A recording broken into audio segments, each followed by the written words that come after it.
handling price objections. A lot of times people say that's the hardest one they have to get through. I don't think it is. I think the one that's the hardest is I don't need it. But anyway, let's talk about price objections. A lot of that has to do with who you're prospecting. But let's say you prospected somebody and you thought they had money, everything was going well, you thought it was going to be a good idea, and they sat down with you, and sure enough, price is the objection. What do you do? What do you say? How do you convince them that it's worth doing?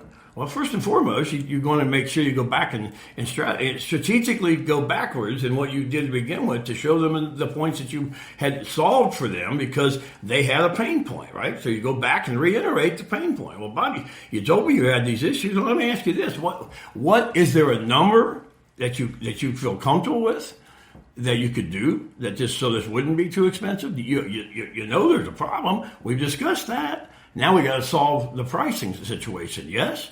And then he'll tell you, well, I guess I could do, maybe I have to cut that in half. Well, I want you to keep the product. I don't want you to buy it and get rid of it in a month. So let's make sure that it's affordable. Right? A lot of times when you're thinking somebody says they can't afford it, doesn't mean they won't buy anything. It just means what you showed them they can't afford, yes? Stay on the pain point, stay on the directive, and you'll get something figured out. I promise.